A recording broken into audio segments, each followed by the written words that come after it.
अगर मैं टीवी पे रोज फुटबॉल का गेम देखूं और उसके रूल्स को समझ लूं तो कभी भी फुटबॉल खेलना नहीं सीख सकता। मुझे जाके फुटबॉल खेलना पड़ेगा, कुछ चोटें लगेंगी, जब चोटें लगेंगी तो मैं सोचूंगा अब मैं कैसे संभलूं, ऐसी चोट दोबारा ना लगे, साइकिल से कैसे गिरूं, मेरे घुटने ना छिलें।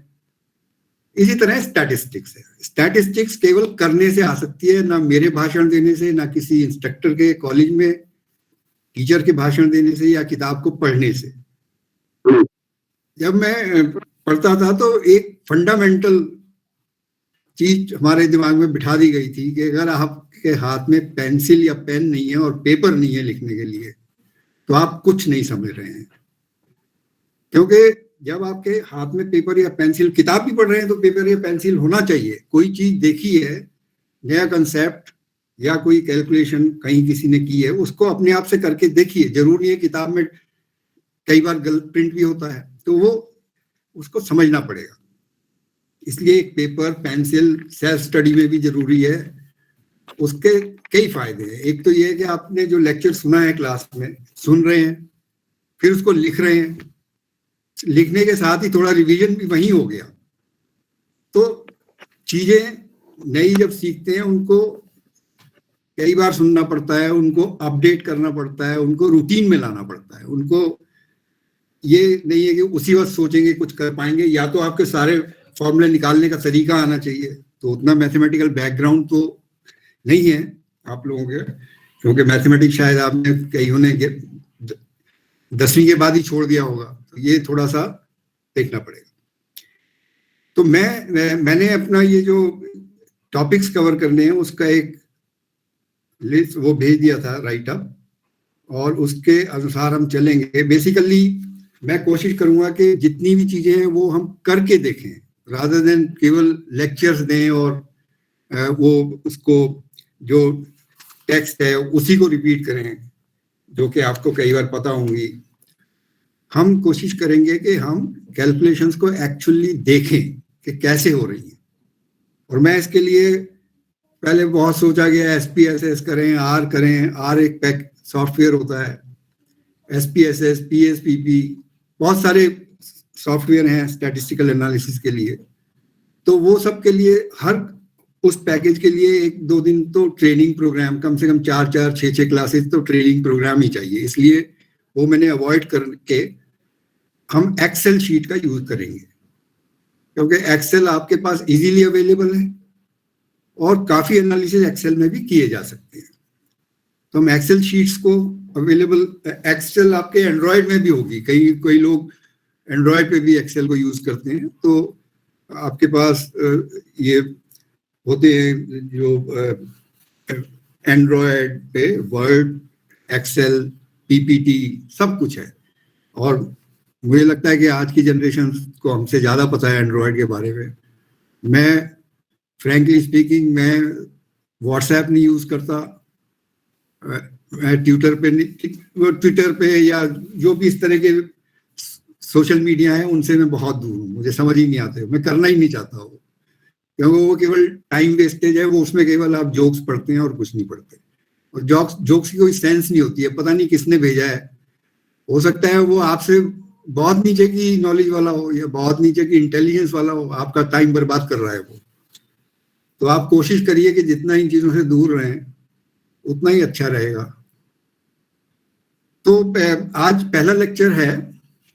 पहला लेक्चर ये डेटा कोडिंग के ऊपर है। और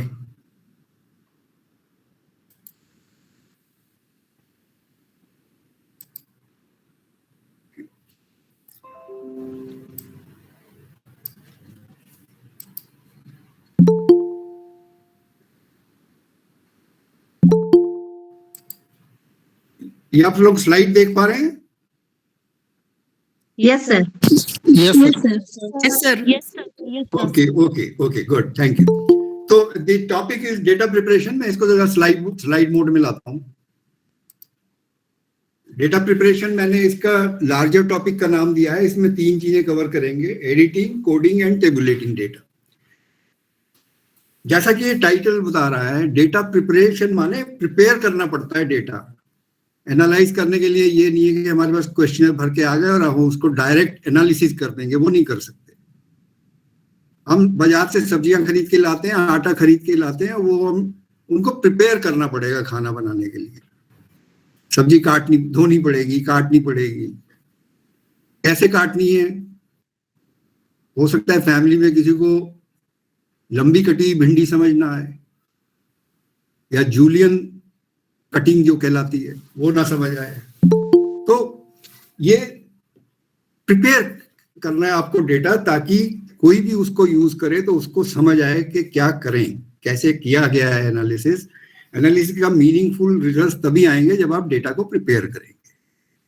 तो प्रिपरेशन का मतलब यही है कि आपने उसको क्वेश्चनर्स को अच्छी तरह देखना है जो भर के आ गए आपके पास, उनकी एडिटिंग करनी है, उनको कोड करना है। कोड माने हम उसको कैसे अपनी एनालिसिस शीट पे ले जाएंगे ताकि चीजें फिक्स हो जाएं एक बार, कहां पर क्या है, और उनको टेबुलेट करेंगे।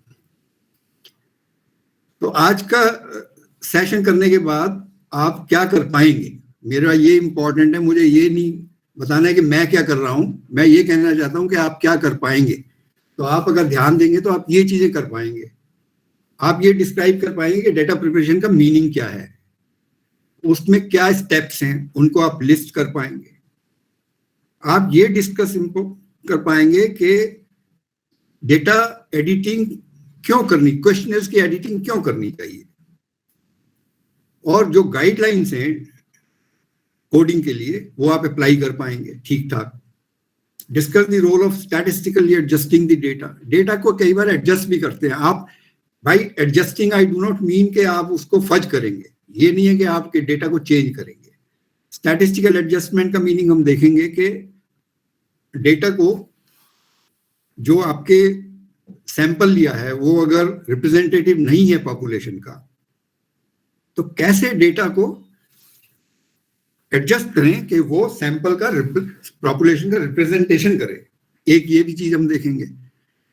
फिर एक डेटा सिलेक्शन स्ट्रैटेजी कैसे अडॉप्ट करेंगे, कौन सा मेथड लगना चाहिए, और फिर classify univariate and multivariate techniques, केवल क्लासिफिकेशन किस तरह के ये टेक्निक्स यूज होते हैं। तो डेटा प्रिपरेशन में ये स्टेप्स इन्वॉल्व होते हैं। हम ये अज्यूम करके चल रहे हैं कि आपके पास डेटा आ गया, आपके पास अब क्योंकि क्वेश्चनर डिजाइन का टॉपिक आप कर चुके हैं, आपके पास कोई क्वेश्चनर भरे हुए आ गए, आपके क्वेश्चंस के रिस्पॉन्सेज आ गए आपके पास, 5 पॉइंट स्केल, 7 पॉइंट स्केल, कुछ भी आपने यूज किया है। तो सबसे पहले आपको क्वेश्चनर्स को चेक करना चाहिए। क्वेश्चनर्स माने जो आपके फील्ड अप रिस्पॉन्सेज आ गए, उनकी एडिटिंग करिए फील्ड अप क्वेश्चनर्स की, उनको कोड करिए, फिर डेटा को ट्रांसक्राइब करिए। ट्रांसक्राइब का मतलब है डेटा को आपको पेपर से इलेक्ट्रॉनिक उस पर ले जाना है। आपके जहां आप एनालिसिस करेंगे, जो सॉफ्टवेयर लगाएंगे, एक्सेल में ले जाएंगे या SPSS में ले जाएंगे, वहां कैसे ट्रांसक्राइब, उसको ट्रांसक्रिप्शन कहते हैं। डेटा को क्लीन करेंगे और स्टैटिस्टिकली एडजस्ट करेंगे डेटा को, और फाइनली आप एक डेटा एनालिसिस स्ट्रैटेजी अडॉप्ट करेंगे। तो अब चेकिंग द क्वेश्चनर का क्या मतलब है? हर क्वेश्चनर जो भर के आया है आपको समय लगा के उस पर देखना पड़ेगा कि हर क्वेश्चनर कंप्लीट है कि नहीं, और रिस्पॉन्सिव की क्वालिटी क्या है।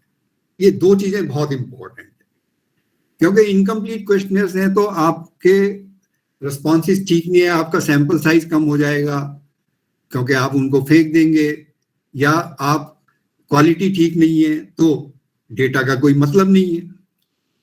तो कौन से क्वेश्चनर्स इनकम्प्लीट होते हैं? जहां पे रिस्पॉन्सेज इनकम्प्लीट दिए, आपने 15 सवाल पूछे थे, 15 आइटम्स थी आपके क्वेश्चनर में, और लोगों किसी ने 10 का ही जवाब दिया है, 8 का ही दिया है, इनकम्प्लीट। Physically incomplete. आपका 8 पेज का क्वेश्चनर था, आप किसी ने उनको खोल दिया और बाद में केवल 7 पेज वापस कर दिए या 6 पेज वापस कर दिए। तो पेजेस मिसिंग हो सकते हैं, रिस्पॉन्सेज इनकम्प्लीट हो सकते हैं, जिनकी वजह से आपका डेटा कंप्लीट नहीं है। तो डेटा को कंप्लीट करना आपकी जिम्मेदारी है, क्योंकि आपने एक सैंपल साइज मान के चला था। मैं ये अज्यूम कर रहा हूँ आपको पता है सैंपल साइज कैसे निकालते हैं, कितना आपकी स्टडी में सैंपल साइज होना चाहिए। मैं ये मान के चल रहा हूँ कि आपने सोचा नहीं, मतलब आपने अच्छी तरह एनालिसिस करके दिखाया कि 250 का सैंपल साइज आपका होना चाहिए। तो आप ये मान के चलिए कि जब आप 400 लोगों को क्वेश्चनियर भेजेंगे तो आपके पास शायद 250 आएंगे। रिटर्न रेट इसको कहते हैं। आप पहले इसी एरिया में, बाकी लोगों ने जो स्टडीज की हैं जनरली वो रिपोर्ट करते हैं कि हमने कितने क्वेश्चनियर भेजे, कितने वापस आए, कितने एक रिमाइंडर के बाद आए, कितने 2 रिमाइंडर के बाद आए। ये देखिए, ये सब जो है इस रिसर्च का एक पार्ट है कि आपने क्या प्रोसीजर फॉलो किया। जब आप ये सब स्टेट करते हैं तो आपकी क्रेडिबिलिटी, मतलब आपने मेथड अप्लाई किया है, आपने डेटा कहीं से ऐसे ही नहीं बना दिया, आपने डेटा कलेक्ट किया और क्या स्टेप्स लिए गए। तो ये सब चीजें आपके एक लॉग बुक होती है। क्योंकि मैं ये अज्यूम करके चल रहा हूँ डेटा आपने कलेक्ट कर लिया और वो मेरा पार्ट नहीं है, मैं अज्यूम करके चल रहा हूँ आपने एक लॉग बुक बनाई थी जिसमें हर दिन कितने रिस्पॉन्स वापस आए थे वगैरह वगैरह, क्वेश्चन कौन से रिस्पॉन्डेंट नंबर के वापस आए थे, वो सब डिटेल होनी चाहिए और डेट वाइज होनी चाहिए, ताकि अगर 2 साल बाद आपका सुपरवाइजर या जहाँ पेपर पब्लिश भेजेंगे या थीसिस एग्जामिनर पूछ सकता है कि आप मुझे लॉग बुक दिखाइए कि आपका डेटा जेन्युइन है, आपने बनाया नहीं है, आपने ऐसे ही घर में बैठ के क्वेश्चन नहीं भर दिए। तो ये तरह की ट्रेनिंग बहुत जरूरी है, आपको ये सब सीखना पड़ेगा। क्या एक्सपेरिमेंट, लैब एक्सपेरिमेंट्स में भी लॉग बुक होती है, तो लॉग बुक के बारे में आप पढ़ लीजिए अच्छी तरह।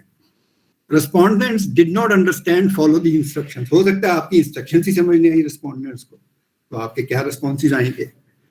The responses show little variance, मतलब वेरिएंस ही नहीं है, सबके एक से रिस्पॉन्सेज हैं mostly.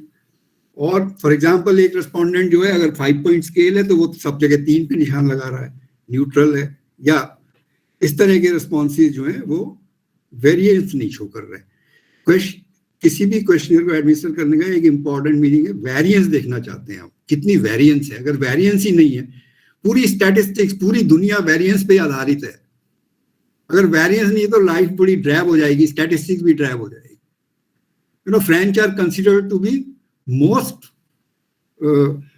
fashion, Italians and French people are most fashion oriented, and fashion has to do with variance। वहीं से सारा फैशन हमारे पास आता है और वहीं से हम लोग, इसीलिए वेरिएंस इंपॉर्टेंट है, उसमें वैरायटी। वेरिएंस का मीनिंग ये है। Question received after the pre established deadline, एक डेडलाइन होती है, तब तक अगर रिस्पॉन्सेज नहीं आते आपके तो ये उनका, क्योंकि अगेन क्वेश्चनियर डेटा कलेक्शन आप कर चुके हैं इसलिए मैं नहीं जा रहा हूँ डिटेल में, लेकिन मोटिवेशन, जो रेस्पोंडेंट जल्दी से रिस्पॉन्स करते हैं, जो लेट करते हैं, जो और लेट करते हैं, उनकी मोटिवेशन अलग अलग है रिस्पॉन्ड करने की, और उनके रिस्पॉन्सेज जो हैं वो मोटिवेशन, उस मोटिवेशन से अफेक्ट हो सकते हैं। मैं अगर मेरे पास क्वेश्चनर आया 2 दिन में भेजा, मैं बहुत इंटरेस्टेड हूँ इस टाइप के रिसर्च में, या और जो सोच रहा है भरूंगा, आराम से भरूंगा, उसका मतलब मोटिवेशन नहीं है। वो तो रिस्पॉन्सेज जो आएंगे वो ऐसे आएंगे जिनमें कोई मतलब सही इंफॉर्मेशन नहीं है। समवन नॉट क्वालिफाइड, आपने पूछा था पेरेंट्स भरेंगे, बच्चों ने भर दिया, तो ये चीजें उसमें चेक करनी चाहिए। फिर review the questionnaires to increase accuracy and precision, उनका रिव्यू करिए क्वेश्चनर्स का। Screen questionnaires to identify illegible, पढ़े ना जा सके, इनकम्प्लीट हो, इनकंसिस्टेंट हो। इनकंसिस्टेंट क्या होते हैं? कोई कह रहा है कि मेरी जो है इनकम नहीं है लेकिन मैं 2000 रुपए क्लब को फीस देता हूं, वो इनकंसिस्टेंट है। इनकंसिस्टेंसी है, पैसा नहीं है उसके पास, कमाई नहीं है, लेकिन क्लब का फीस पैसे दे रहा है।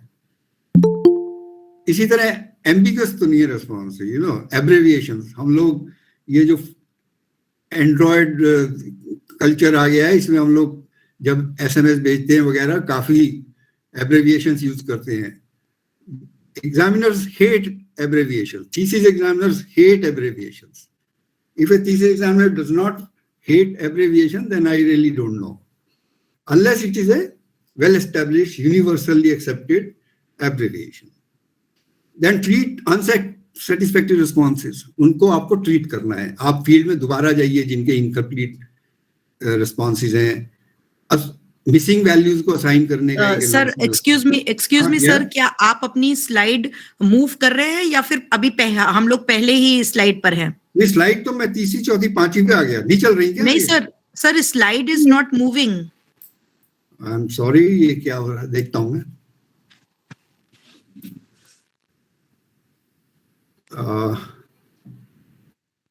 मैं तो 5वीं स्लाइड पे पहुंच गया। आई थॉट, इसीलिए मैं पूछ रहा था कि अच्छा हुआ आपने मुझे बता दिया. लेट मी सी. जी सर.